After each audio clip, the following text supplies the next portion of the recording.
Thank you. And one of the things that puzzles me is that while the government, in fact, the next month in October, DNI went public with the fact that we knew all about, we knew what the Russians were doing, and people need to pay attention to it, at least to some degree. This is a question I have for you, Mr. Daniel, and this puzzles me. There's a quote I want to read you from an article that appeared of what happened in late August of 2016. At his morning staff meeting, Daniel matter-of-factly said to his team it had to stop working on options to counter the Russian attack. Quote, "We've been told to stand down." That's a quote from you. Daniel Preto, one of Daniel's top deputies, recalled, quote, "I was incredulous and in disbelief. It took me a moment to process. In my head, I was like, did I hear that correctly?" End quote. Then Preto asked, quote, "Why the hell are we standing down? Michael, can you help us understand?" Question mark, end quote. Is that an accurate description of what happened? So that is an accurate rendering of the conversation at the staff meeting, but the larger context is something that we can discuss in the classified session.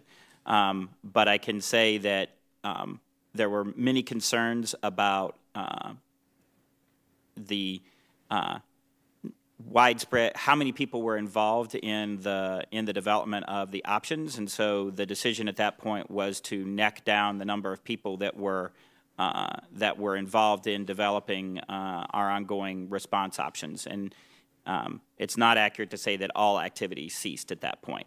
What about your area of supervision? Did it completely cease as far as that was concerned?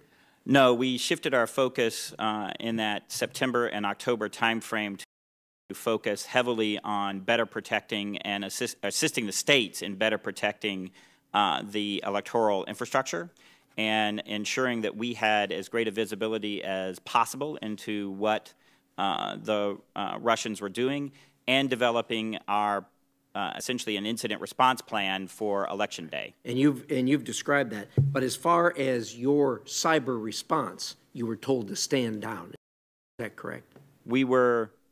Those actions were put on the back burner. Yes, we were, and that was not the focus of our activity during that time period. What cyber options did you recommend, and which ones were taken and which ones were rejected? So we, again, this is actually something we'll have to discuss in the classified session, and I'm more than happy to describe some of those there.